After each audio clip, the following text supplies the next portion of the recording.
Hello, beautiful people, and welcome to Drawing Down the Stars. I'm Snappy, and thank you for joining me for our live tarot session today, September 24th, 2024. It's a beautiful day and a wonderful evening. Let's give a shout out to everyone in the chat.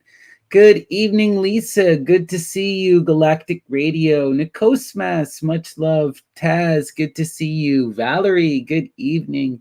D-Love, much love. Gandhi, good to see you. Holler Haint, much love. Christy, good to see you. Barb, much love. MeWeb, wonderful to see you. Kari, thank you for coming. Wonderful, wonderful. All right, let's start. Oh, Mother Rhea, all the love, Mother Rhea. Let's start off by giving a little bit of a talk about our astrology. So, our moon has shifted. We've moved now into Cancer. And Cancer is that loving, protective energy. It's that family-orientated and geared energy, right? It's deeply imaginative and creative. It's connected to that soul, but it is also deeply connected to our loved ones, to those important relationships. And in these moments, we tend to have a kind of a rockiness with this feeling. We need that security. And when we have it, we are in this abundance of love. But if it's at threat, then that Cancer is driving us crazy. And we are still under that beautiful sun in Libra, that balanced Libra, that beautiful Libra, right? Which is great energy for this Cancer because it will seek to really balance out and mellow that energy and allow us to be in that security and emotional growth and connect to ourselves in a way that is fulfilling, right? Beautiful. So take advantage. Go and be close to your loved ones, right? Listen to your body. Now is a really good moment for it. And when I was meditating this morning and I was drawing the cards, I drew the Star card.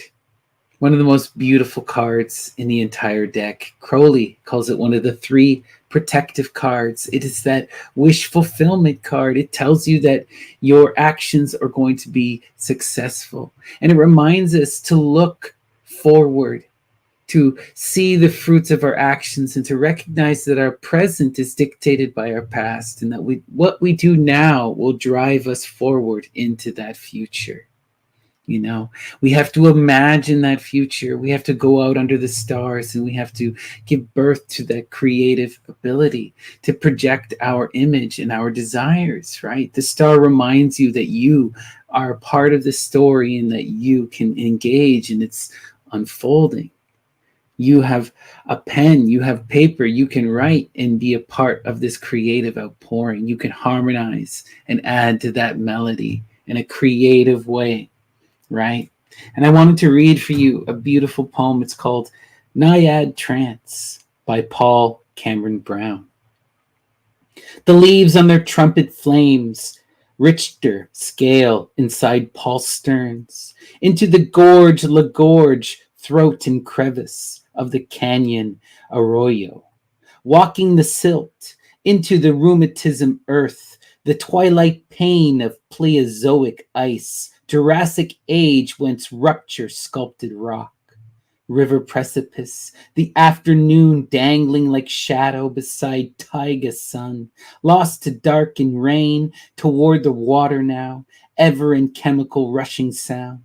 Chameleon, I would swear this journey was that, worse, sorceress on my emotions. I left pathways contoured with Merlin rock and trees like Babbitt refugees from the Nahani, fearful dog-rib aboriginals, swarming my imagination, their scalp locks loaded for bear. Arabesque boulder, lavender curls of winter-swept moss, and barrets of tiny dead soldiers, the moisture between you and clearing.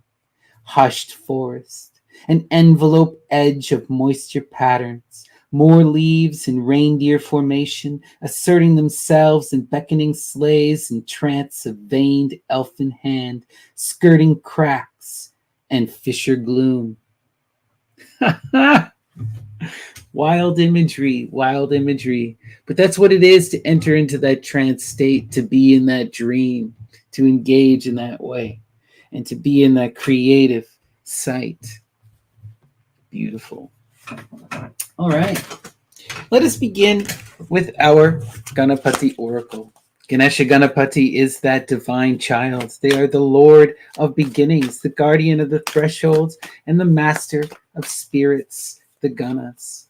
Ganesha Ganapati, what is the message? Inspire us this evening. Ensure that our words are heard by those who need to hear them. All right. And the message today from Ganapati is priorities. Priorities. Wow. Important, right?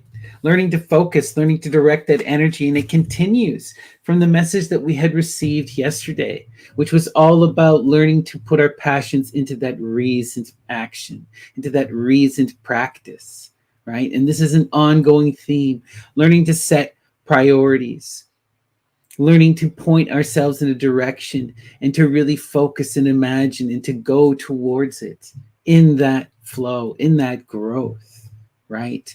That prioritizing is what allows us to engage in that magical creation. It is part and parcel of the ritual act, right?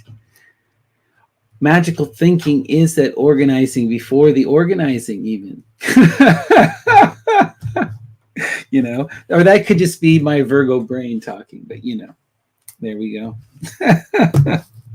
All right, let us go to Book of Thought. All right, Muses, guide my hand. What is the message from Crowley? Inspire us this evening.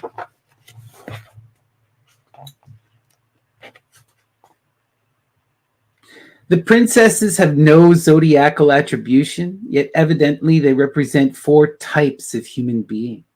They are those numerous elementals, people whom we recognize by their lack of all sense of responsibility, whose moral qualities seem to lack bite.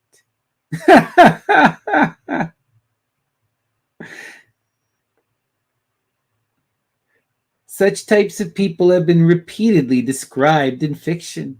As Alpheus Levi wrote, the love of the magus for such creatures is insensate and may destroy him. Oh, beautiful, beautiful, beautiful. My friend, there's divinity in everything. The whole world is alive and of multiple perspectives. Of course, there's divinity in the tarot. Each tarot is a living image, an eidolon. Every single one of these is a gateway, right, to a living being. Okay. We are now going to go to book 4 by Aleister Crowley. All right, Muses. What is the message from Aleister Crowley? Inspire us this evening. By the name of Ra, I invoke thee, hawk of the sun, the glorious one. Oh, beautiful. Hail Helios. And Ra, the glorious sun. And Hecate as well, for those who know the secrets. Interesting. Antone and Artaud. Muses, guide my hand. What is the message from Antone and Artaud? Inspire us this evening. Here, working the iron symbols, I take the low road of gouges in the esophagus of the right eye, under the tomb of the rigid plexus, which on the road sharply flexes to extricate the child by right. Oh, wow. Oh, Artaud. So wild. Here, working the iron symbols, I take the low road of gouges in the esophagus of the right eye, under the tomb of the rigid plexus, which on the road sharply flexes to extricate the child by right. Wow.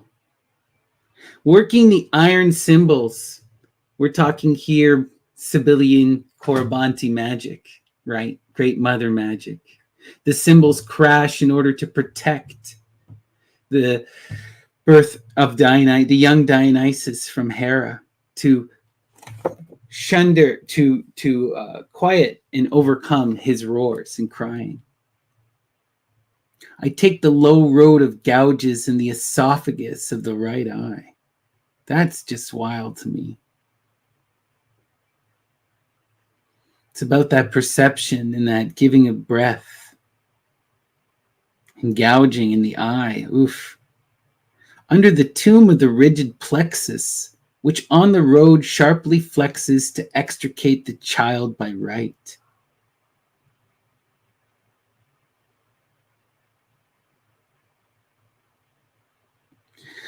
Always about extricating, protecting children, right?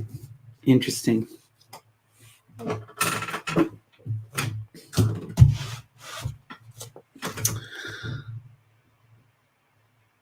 All right, let's continue. Marlowe, Dr. Faustus. Muses, guide my hand. What is the message from Marlowe? Inspire us this evening. But tell me now, what resting place is this? Has thou, as erst I did command, conducted me within the walls of Rome? Oh, Rome, the eternal city, right? I've read this one before. Have you conducted me within the walls of Rome?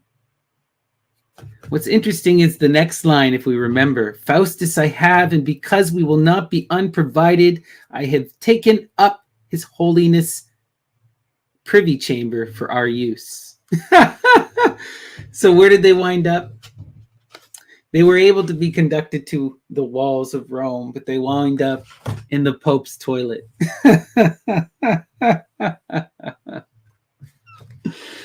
Oh, so interesting. But also conducted me within the walls of Rome, to desire to be within that true city, right? Interesting. You know, It reminds us that be careful what you ask for, because you may wind up in Rome, but you just may wind up in the toilet. All right, let us continue. The Three Musketeers. Okay, by Dumas. All right, Muses, guide my hand. What is the message from Dumas? Inspire us this evening.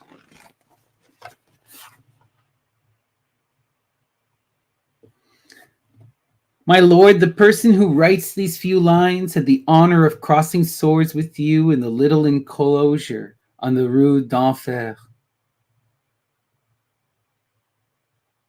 Wow.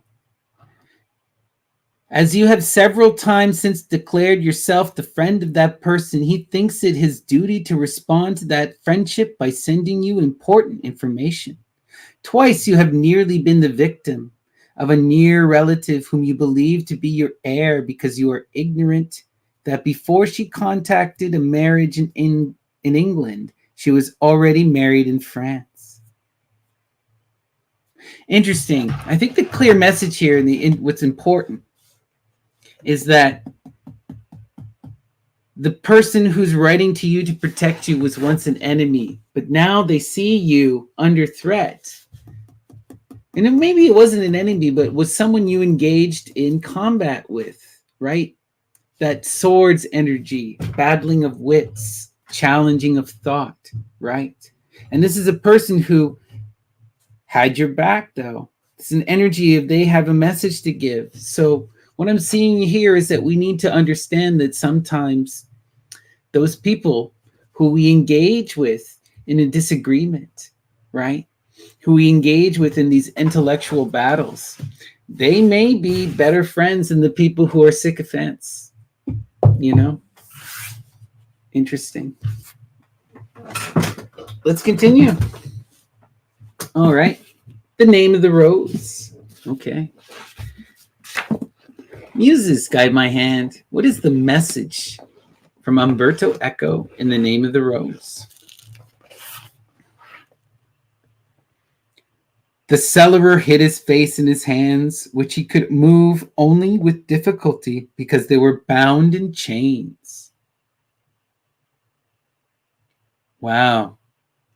The cellarer hid his face in his hands, which he could move only with difficulty because they were bound in chains.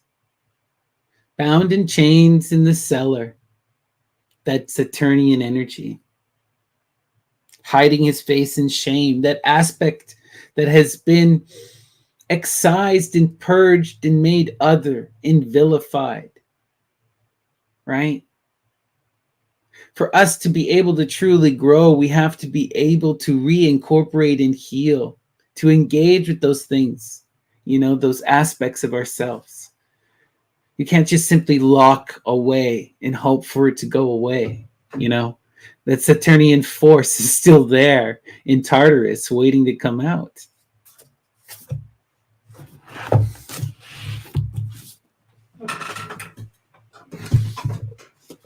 All right, let us continue. Master Aquarius.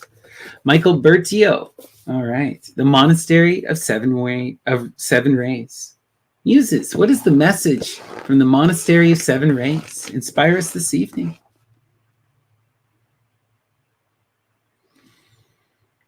The will of the self can cause the release of unlimited power, explanation, self-examination. Am I able to control my appetite, my desire for power and self-mastery?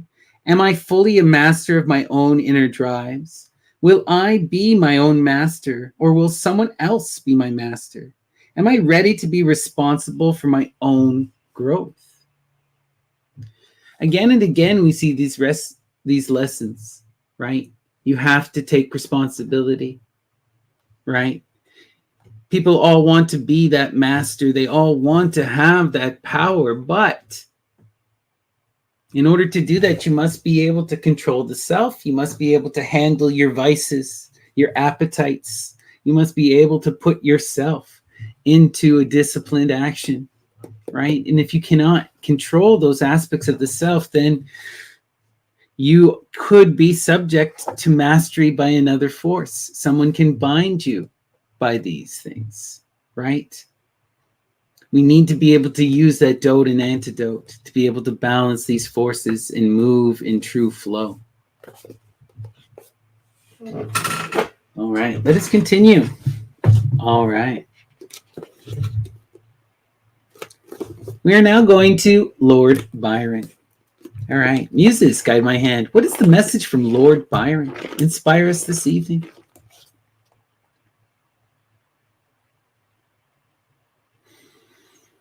As for the rest, to come to the conclusion of this true dream, the telescope is gone, which kept my optics free from all delusion, and showed me what I in my turn have shown.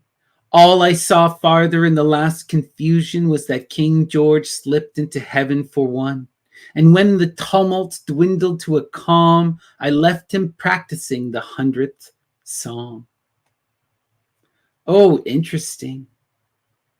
As for the rest, to come to the conclusion of this true dream, the telescope is gone, which kept my optics free from all delusion, and showed me what I in my turn have shown. All I shall farther in the last conclusion was that King George slipped into heaven for one, and when the tumult dwindled to a calm, I left him practicing the 100th psalm.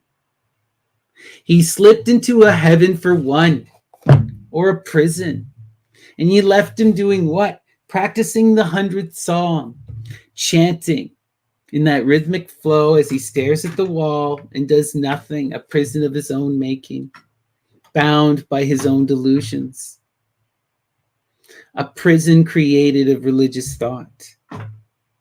Of this true dream, the telescope is gone, which kept my optics free from all delusion.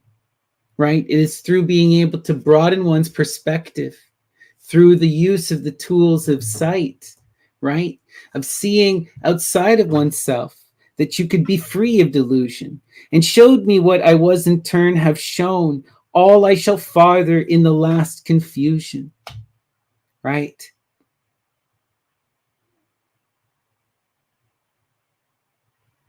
The true dream is dead as you bind yourself to an image and lock yourself in the dark, chanting away. Wild. Let us continue. Okay. Lorca. 3 tragedies. Muses, guide my hand. What is the message from Federico Garcia Lorca? She's afraid of our mother. Mother is the only one who knows the story of Adelaida's father and where he got his lands. She's afraid of our mother. Mother is the only one who knows the story. This makes me think so much about the Greek myths again and the Latin myths. I've been reading a lot of Ovid lately, the Fausti, and I'm really obsessed with the story of the goddess Diamuta, and how she witnesses Jupiter trying to seduce and prey upon a young nymph. And when the nymph resists and tries to run away, he cries out to everyone to turn her over, says it's his divine right and that she must submit. Everyone except for Diamuta, who, what does she do? She goes and rats out Jupiter to Hera, tells Hera what's happening. And for this, Jupiter rips out her tongue and casts her into the swamps, into the underworld. Right? But that mother knows the truth of the violence that then comes. Right? It also makes me think of Hecate in the story of Persephone, right? That great mother Hecate, she also knows the truth of this, of what happened to Persephone. She doesn't see the violence, but she hears it. And she hears the cries of Demeter, and she tells Demeter, and she guides Demeter to the underworld and guides them both back, right? Beautiful, beautiful, beautiful energy. And recognize, that mother is that energy, that force at the beginning that's behind it all, that knows the truth, that sees the picture in its totality, that's behind the weave, right? That Demeter energy is that priestess energy, right? Unfolding her power, the first feminine across the totality of the landscape, right? Interesting. Let us continue. We're going to go to Edgar Allan Poe. Muses, guide my hand. What is the message from Edgar Allan Poe? Inspire us this evening. When we then swam into a region of the sea where we found a lofty mountain, down whose sides there streamed torrents of melted metal, some of which were 12 miles wide and 60 miles long, while from an abyss on the summit issued so vast a quantity of ashes that the sun was entirely blotted out from the heavens, and it became darker than the darkest midnight, so that when we were even at the distance of 150 miles from the mountain, it was impossible to see the whitest object, however close we held it to our eyes. Oh, wow. This is interesting. We then swam into a region of the sea where we found a lofty mountain. We're talking about that great mother energy, and now we're confronted with the sea and the mountain, her two most important symbols, down whose sides streamed torrents of melted metal, some of which were 12 miles wide and 60 miles long. In the story of Diamuta, she has 12 children, right? One of them is killed and is replaced by another, Romulus. 60, doubling, right? Creating that generational expansion. Well, from an abyss on the summit issued so vast a quantity of ashes. From this issued so vast a quantity of ashes that the sun was entirely blotted out from the heavens, and it became darker than the darkest midnight, so that when we were even at a distance of 150 miles from the mountain, it was impossible to see the whitest object, however close we held it to our eyes. We are talking about, again, that Hecate energy.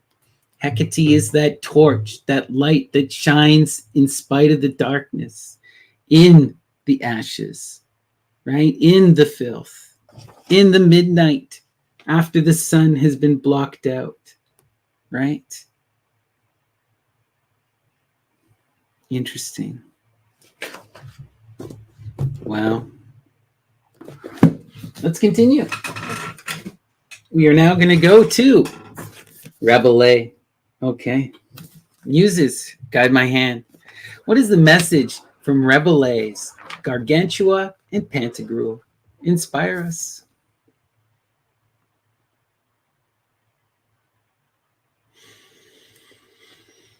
Aconite, wolf's bane, to leopards and wolves, the scent of fig trees to mad bulls, hemlock to goslings, purslane to teeth, and oil to trees. For indeed many a thief have we seen end their lives hanging from high from a short piece of Pantagruelian, following the example of Phyllis, the queen of the Thracians, Bonosus, the emperor of Rome, Amata, the wife of King Latinus, Iphis, Actolia, Lycambes, Arachne.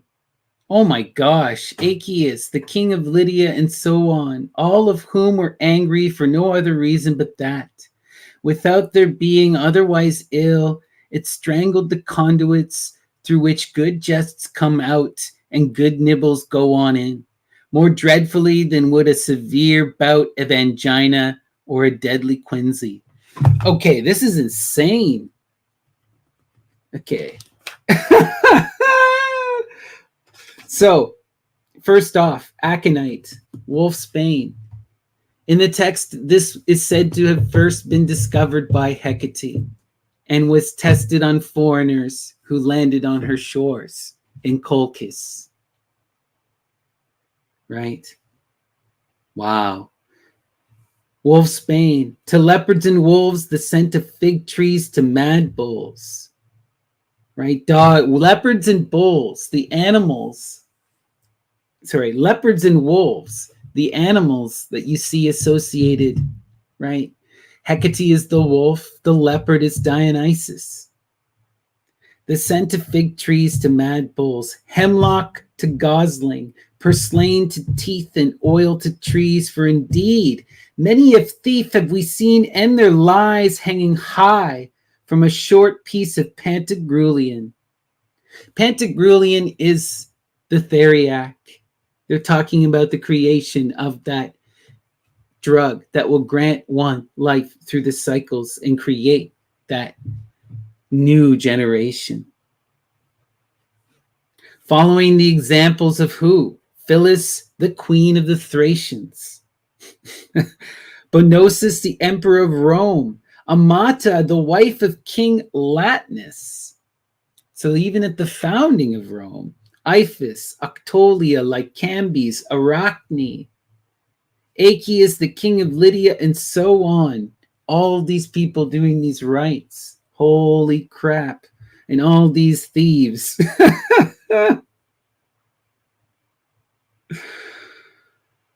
All of whom were angry for no other reason but that, without their being otherwise ill, it strangled the conduits through which good jests come out and good nobles go in, more dreadfully than would a severe bout of angina or a deadly quinsy. What is the result of the drug, of the Pantagruelian, of the theriac? It drives them mad, right? It makes them angry.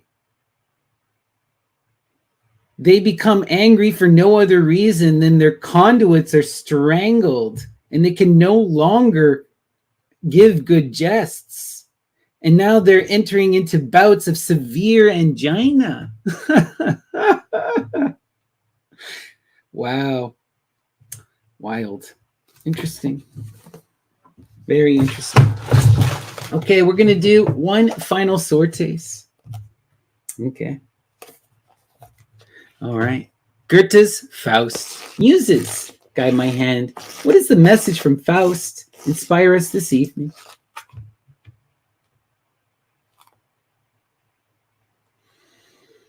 If I know anything to judge him by, he rambled as he neared the other shore. No chance had I for promenades, he said. First I got children, then I got them bred. When I say bread, the broad assent is meant.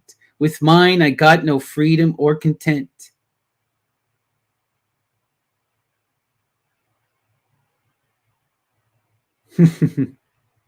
That's beautiful. That's beautiful, right? Look, we just saw all of these kings engaging in this drug that, while it grants them power, slowly drives them mad and insane, right? Where they lose all of their ability to have fun. And now we're seeing, what does the devil tell us a good person is? If I know anything to judge him by, he rambled as he neared the other shore. No chance had I for promenades, he said. First I got children, then I got them bred. When I say bread, the broad assent is met. With mine I got no freedom or content. He may not have had freedom or content, but his children were fed and protected, bred in the broadest sense. Beautiful, beautiful, right? Better to be a father and a provider than a king.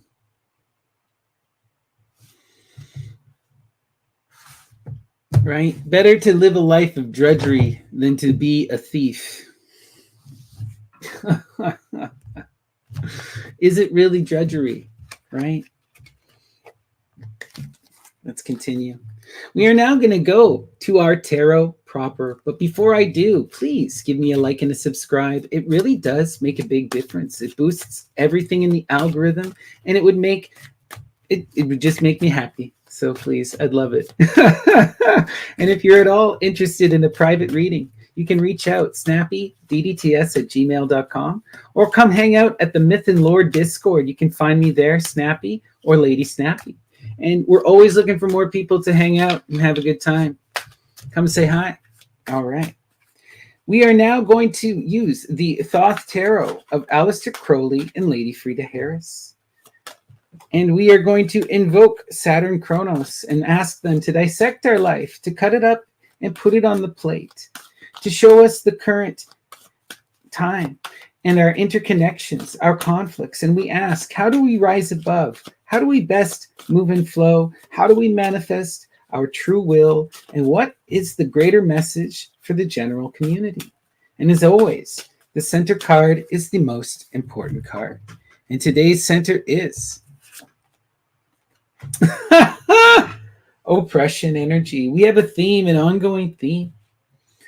While on one hand, the center of today's message is all about the wish, this is kind of a holdover from yesterday.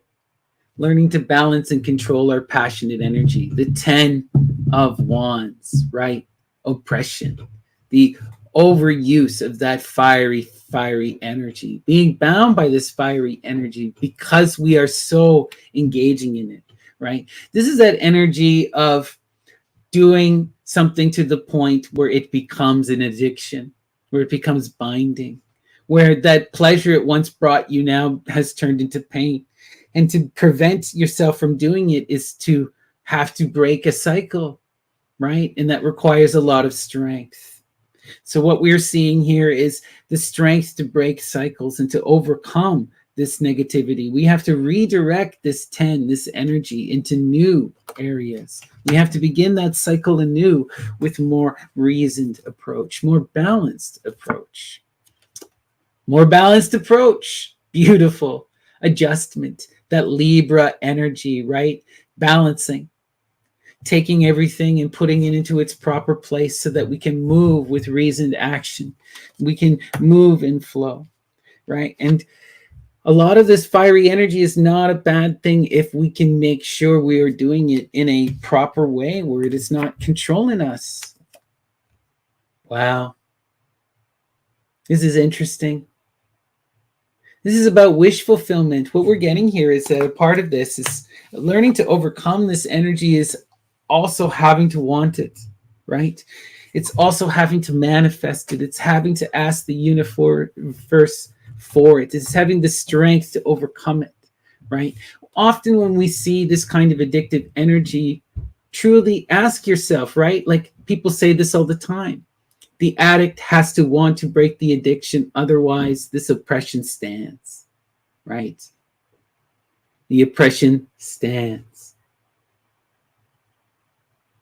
right? If you cannot overcome that kind of, you have to admit to yourself that you have an issue. You have to admit to yourself that you're out of balance. You have to admit to yourself that you're out of balance. You have to admit to yourself that you need to do what is necessary to create that disciplined action. And you got to ask the universe for help. Right? And this is about projecting into the long term, recognizing that working now, doing what is necessary now, will break these habits in the long term, right? This kind of, again, this oppressive addiction energy is not something you just get out of. It's not something you just overcome one day. You have to truly seek balance, ask for it, and pursue it into the future with that reasoned action, right? Let's continue. Where's this going? Yeah. Look, what is the result of this oppression? Where is this coming from? What is part of the problem here? What we're seeing here is that we have the indolence, the 8 of Cups. This is, again, overindulgent energy, unbalanced energy. We are seeing here is that there are only 4 cups that are in that reciprocal flow, and then there are 4 cups that are not in flow. They're simply there, taking, right? Taking and leeching. This is that energy, we've all experienced this. Any person who is truly a caring giver person will find a moment in their life when people ask for more than they can give, right? And this is that energy of recognizing that there's some bad energy here. There's some energy here that is about this fiery, desirous action. There are people here that fuel this energy and are about engaging this energy with you. They're not in flow with you. They're about the fiery energy, right? They're just there for that engagement, and they see you as a way to get to that. So this is about learning to set boundaries, to cut out the people in our life who aren't in flow with us, to recognize difficult connections, to balance that energy, right? Let's continue. Yeah, there's change that's coming quick. This fiery change is happening quick, right? The 8 is that swiftness. And what we're seeing is that we're moving, and we are moving out of this energy, and we are making a concerted effort to change and move. And we are confronting that indolent energy in our life, right? And how we confront it is by moving, right? It is by refocusing our direction, right? With that reasoned action, reducing this down to that energy of the 8, moving in flow again. And where do we direct that to? We direct it to the Princess of Cups. This is about taking responsibility. Often, what is this depression often about? It's often about a lack of fulfillment, an inability to be engaged in our life, an inability to be connected to our responsibility in the people around us. This feeling of disconnection from the body, disconnection from relationships, disconnection from love. And we seek a healing for this in that experience of pleasure, but often these pleasurable experiences, they only mitigate. It's a band-aid. They wound up aggravating, and they wind up disconnecting us more, because rather than seeking that love and connection in people, rather than seeking to heal ourselves, we are substituting it with something else, right? We are not addressing the underlying issues, right? And what we're seeing here is that in order to address the underlying issue is about taking responsibility, about nurturing, about becoming that caring provider for something, for someone.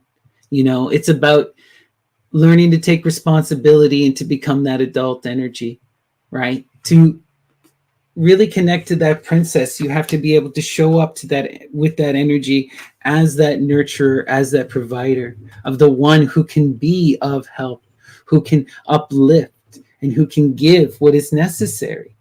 You cannot give to that child if you're in this depressive energy, if you're bound, right? If you're tied and bound to something else.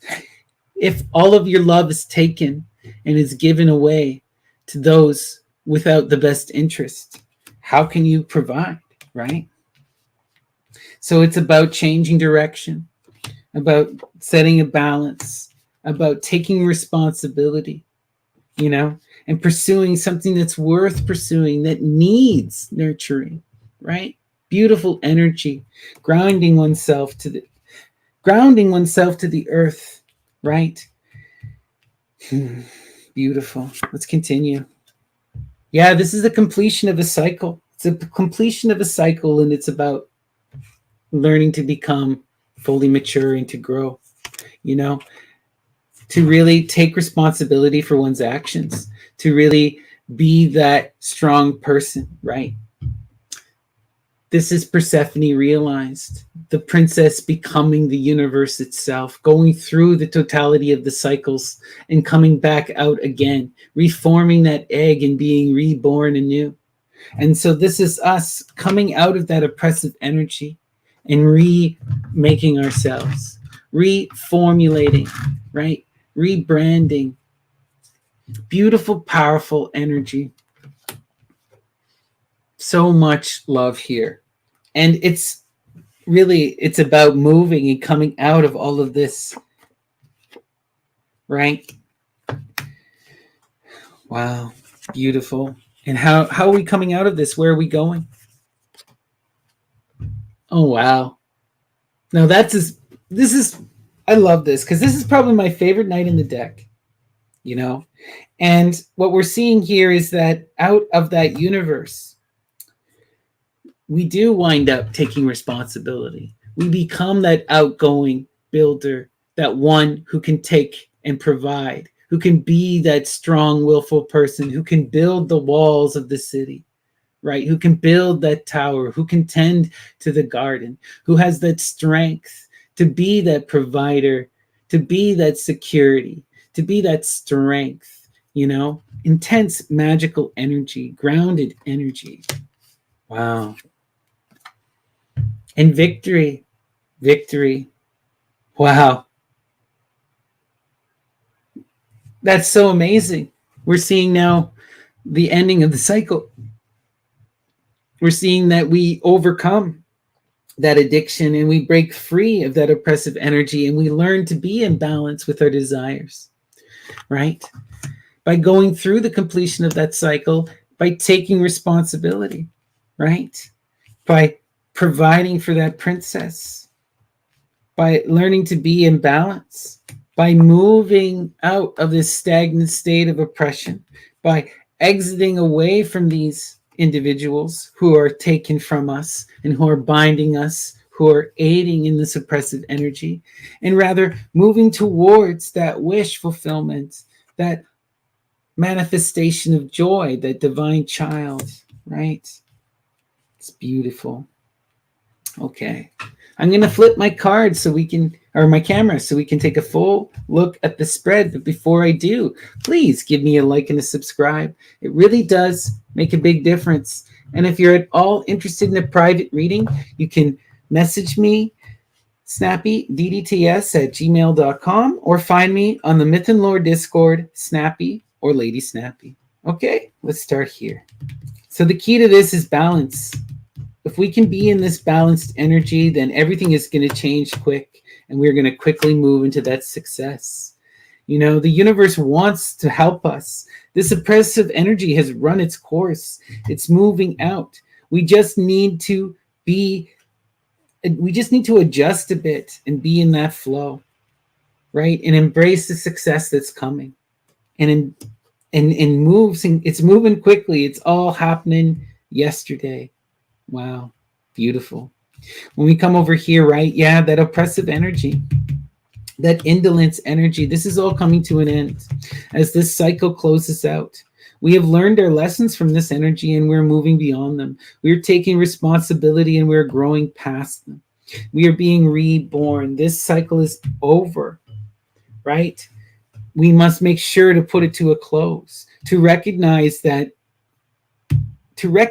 what oppressed us. Take that time, and part of the energy of the universe is learning to pause. You're sitting on a plateau as you begin a next cycle. And now is a moment to reflect and to say, okay, I've come to this completion. I've overcome such incredible adversity, right? How did I get stuck, though, in that adversity, right? Why did it take so much struggle to get here? And you can look now with that new perspective and you can see your life in a much clearer light. And things that were impossible to understand in the moment are now, you're like, wow, why was I so silly?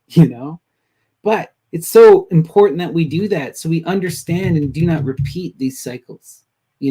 Recognize why you became oppressed. Recognize where this indolence was coming from. And what I'm seeing with these cards and with the wish fulfillment, I think a lot of this is this lack of purpose, this lack of feeling, this searching for something outside of the self, right?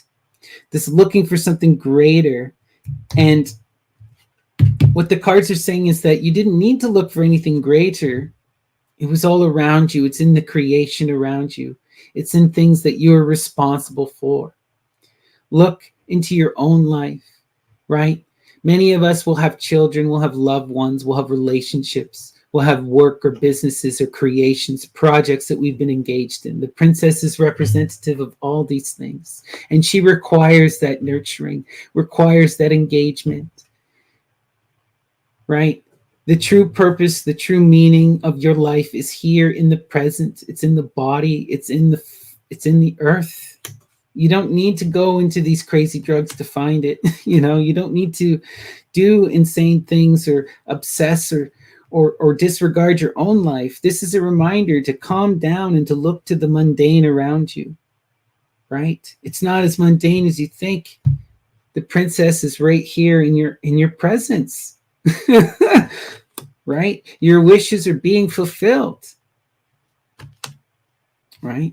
It's just about taking that responsibility, grounding yourself in the body, grounding yourself in the earth, connecting to the people in your present, you know. This is about not only taking responsibility, but being in that earth, being in that physical reality.